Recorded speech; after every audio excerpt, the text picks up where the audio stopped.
Hey, what's going on, guys? Welcome back to the Cut Podcast. My name's Husky. This is where we chop it up with the world's most finest. Today, I'm here with BAMT, music producer from Toronto and member of Takeover. And today, I'm going to be asking him those deep cut questions that you guys won't want to miss. Check this out. For people who don't know you, could you just tell us a little bit about your story, how you came up, and the rest is yours. All started with, honestly, when it comes to my creative journey, started with drawing, just drawing cartoon characters like Sonic when I was 6. Taught myself how to draw, and that was kind of the main thing. And then from there, I had a business mindset already because I was selling books, week books I would make. My mom would sell it at work for me and stuff like that, and I'd sell drawings to different people in school and all that. But then what really got me into just the content scene was the dancing. I was doing all the waves and the popping and locking and all that and just recording it. That got me 12,000 followers on Musical.ly. The real no Musical.ly. Yeah. It's not the biggest flex now, but at the time, bro, I remember literally do you remember, were you on Musical.ly? Did you ever have the app? Obviously, I knew about it. Yeah. Do you remember what the featured pages? Yeah, it's kind of the For You page. Yeah. Right? Bro, you were lucky if you got on the featured page. So I remember I got on the featured page, and that's how I blew up. And people were yo, no way. I got back to school, cause I'm 12, bro. I had the 8th graders coming up to me. I was like, you're gassed up. Yeah, I'm on the featured page. Nothing crazy. That's crazy, bro. But yeah, and from there I was like, all right, let me start posting on Instagram. This and that. I was posting just most people are just posting their fit pics or selfies, and I started actually posting dance videos, and I was doing comedy skits on Instagram. And then I had people just all over the GTA finding about me. I was in 6th grade, and I remember I did gave us a little, what's it called? Kind of a what's it called when you go to somewhere and they kind of show you around? Tour? Yeah, they gave us a tour of the high school near us. And yeah, there's older kids looking at me being oh, wait, you're Bryce right there. And I'm just hey man. That was back when people knew me as just my full name, Bryce Thurton. But yeah, so and then kept doing that. I was always playing sports, but 6th grade, 7th grade is when I realized I really wanted to just be a creative person. But my mom told me I had to continue doing the sports and everything. Mm-hmm. So I kept doing that, but I honestly really didn't like soccer. What position were you? I was playing defense, left back, right back, center. Did you have a soccer idol growing up? Ronaldinho. Oh yeah? It was literally just because it was my dad's favorite soccer player. And he had long hair, so I was yeah, he kind of looks like me, bro. Yeah. But with that, 9th grade came. Everything was cool. People knew me when I got in high school, which was cool. People would talk about me and everything. It was insane. I've literally had people hit me up from Scarborough. I'm from Ajax, and people from Scarborough. I remember a girl from Scarborough hit me up saying her friend was claiming that we were dating, and I didn't even know who she was. I've had crazy experiences, bro. That's crazy, bro. So yeah, with that, 9th grade I got into producing. Shout out to Darian Longshaw. That's my cousin, family friend. Me and all the cousins, we would just make songs at his crib, just songs for fun. And I found out about what FL Studio was. And then I literally just got FL Studio just because I was hey, now I can make these songs at home, right? Even though I had this super cheap mic left. I knew the songs would have been but I just wanted to do it for fun. Yeah. And then I was bro, producers actually use this program. How do people be making these crazy beats, right? And then search up on YouTube how to make so-and-so type beats, and then that's where it all started. Everything I've learned, I've kind of taught myself. The dancing learned off of YouTube, drawing, watch YouTube videos. So when you started just being a creative in general, yeah, would you say you were more into the creative side of things, or more into the business side of things? Definitely creative. It all starts, well, at least for me, it all started with just hobbies and what I love to do, right?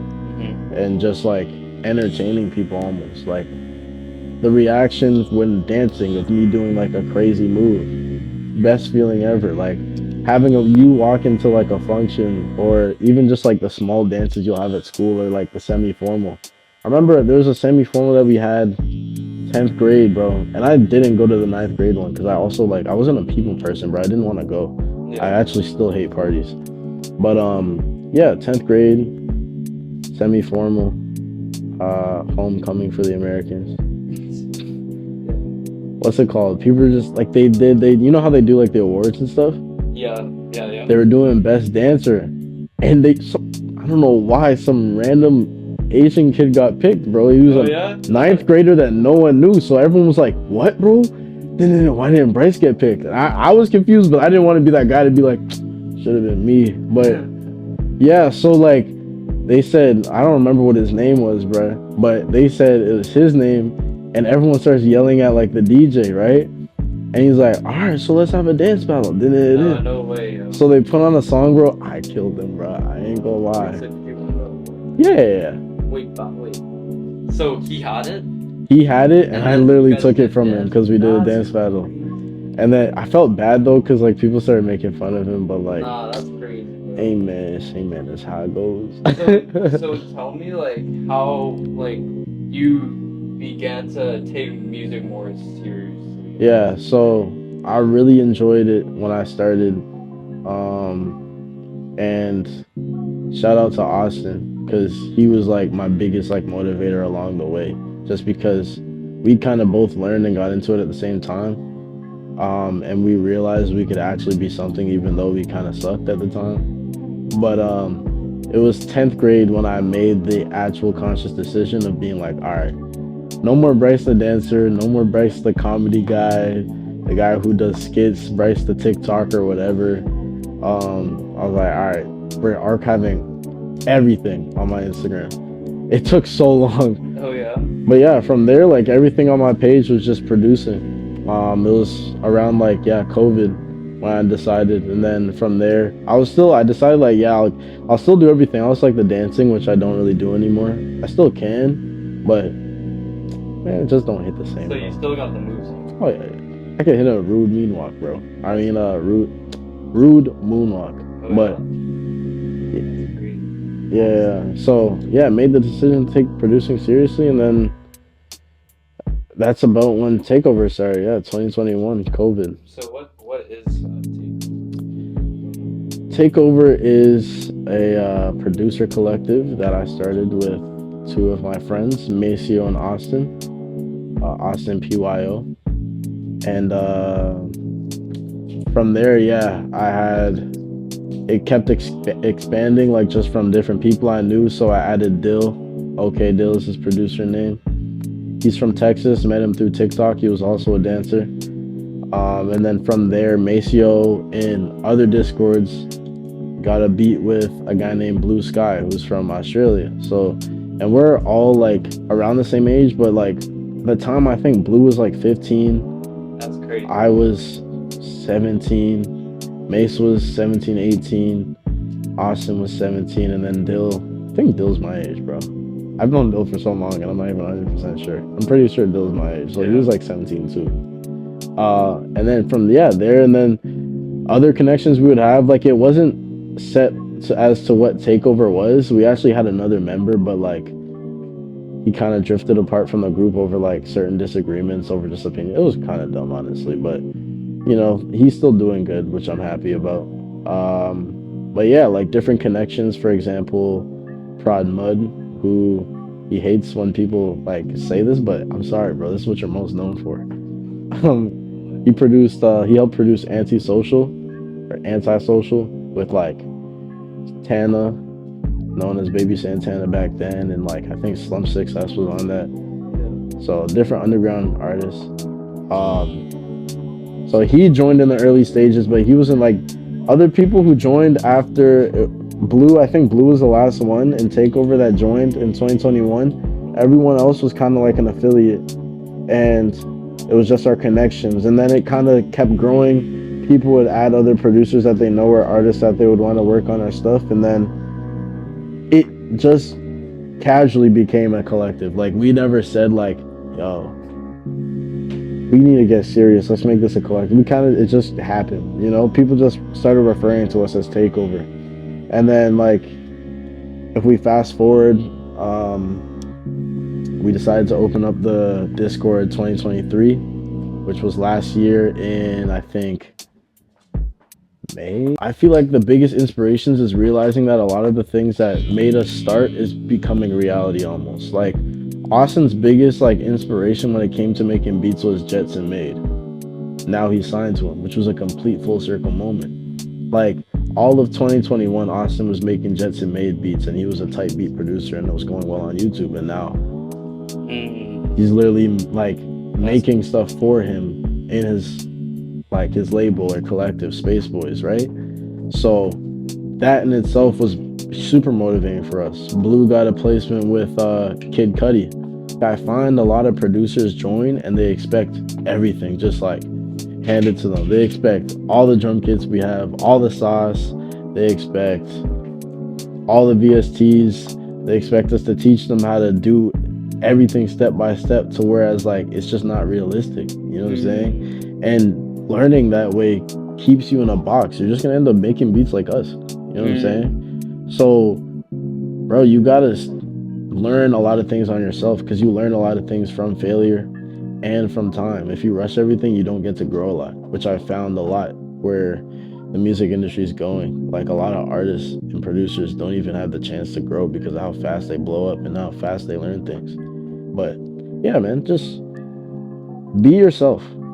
And that goes with everything, man. So let's say like a person like randomly has immediate success, right? Yeah. Do you think that's bad for their career? Do you think that's really good? Like they never had anything like it, and it's just wow, really bad. Most times I'd say it can be very negative, because one thing that honestly is a huge pet peeve when it comes to music is the fans. Because, bro, you go in a comment section on any like new artist, bro, it's just comparisons and criticism and no respect for the actual artist itself. Like, Yachty's like blowing up right now. Like, Yachty should have had the respect that he has now, and he still gets so much hate. I still don't know why. But you go in his comment sections, it's literally just hate, comparisons. Oh, he's biting Cardi, this and that. It's like, bro, Yachty has his complete own sound, bro. You guys don't even understand music. Or even with Ian. Like, Ian's a very new artist, and he gets so much criticism to where it's like, bro, he just blew up. Like, give him a chance to be an artist. Or even like people like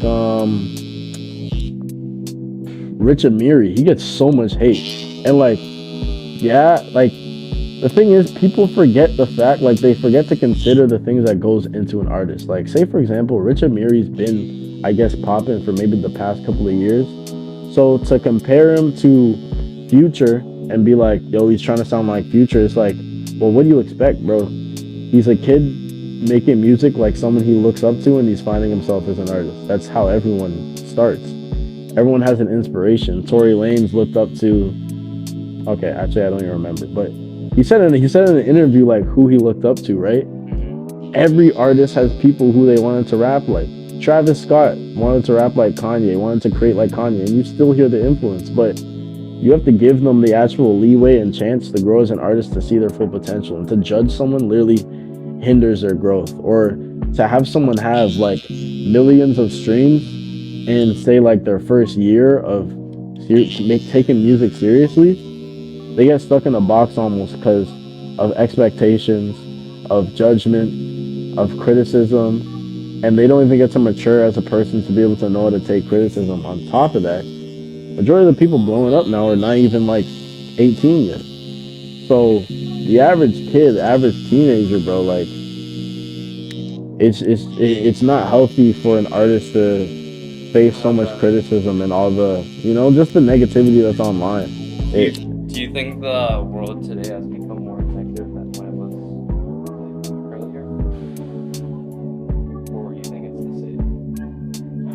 I feel like, oh man.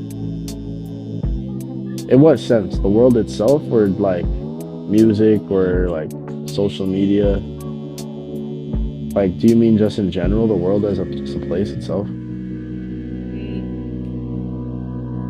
Yeah, no, actually, you know what? Let's say more on social media. More on social media. You think it's always been like that? Honestly, the world is always going to be an evil place. It's always going to be mostly negative, especially the way the media portrays things. The media wants you to focus on the negative. So the media literally feeds off of negativity, right? It's what gets clicks. So as much as things were still bad, like look at paparazzi, bro. Like literally in the early 2000s, bro. Only negative stuff. And then now we have like say Instagram, like Shade Room, all of that. Like they literally feed off of negativity too. You go to comment sections, feeding off negativity. It's just that's just how the world works, bro. And I wouldn't say that it's changed in the sense to where there's more negativity. I just think that people are able to be more open with their opinions just because it's through a screen. Okay. So I feel like it seems like there's more negativity, but it's just like people are just able to be more negative without consequence. So regardless, people were thinking the same things 20 years ago, regardless of Instagram being big or not. For people who are like facing negativity in their life, like what's your best piece of advice to give to them in order to recover? My biggest thing is you gotta focus on finding yourself as a person.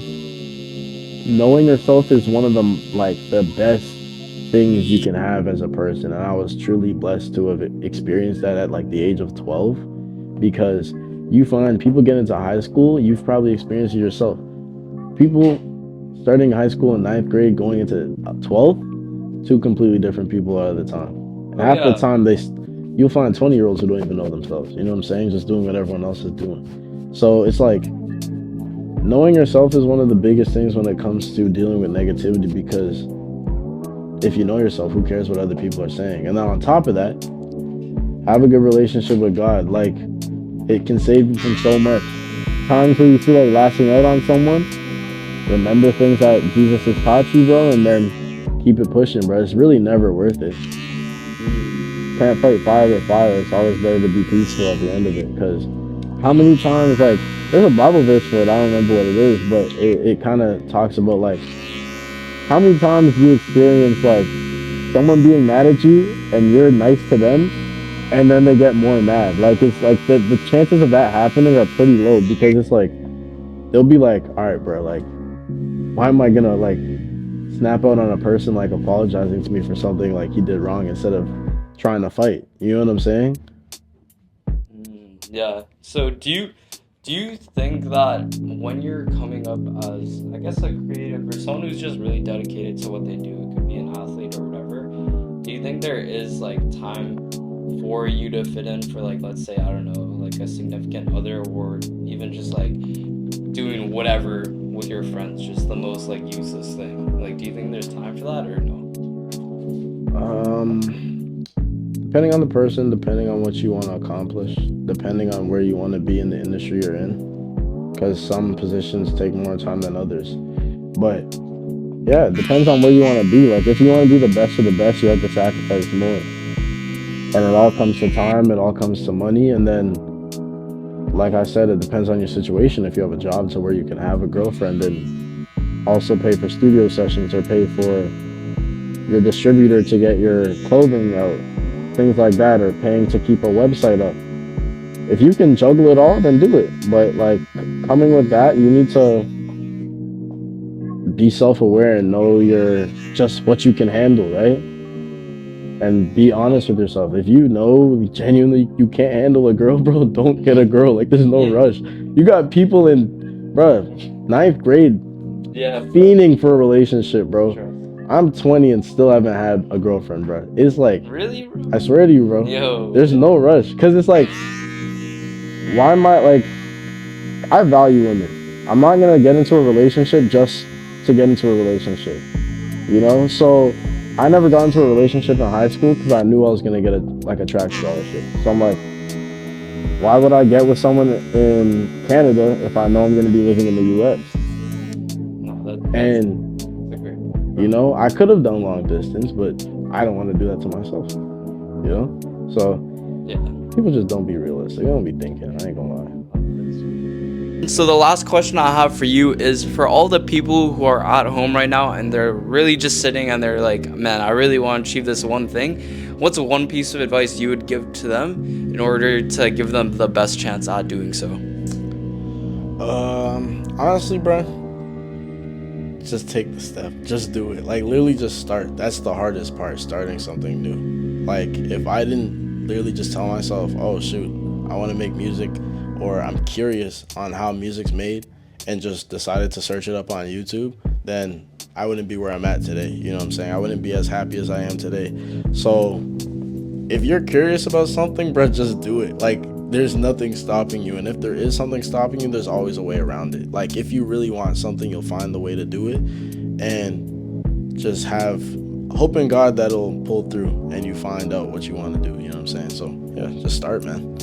Yeah, I think what you just said was actually just amazing, because I think if you just keep at something, you might like fail, but obviously that's like one step backwards and you just keep taking more steps forward. But besides that, guys, that was this episode of the Cut Podcast. I'm gonna leave my guys' socials literally right here, so make sure you guys go check them out, show them some support, show them some love, and stay tuned for the next episode, guys. Make sure you leave a like, subscribe down below, and I'll see you guys on the next episode. Peace.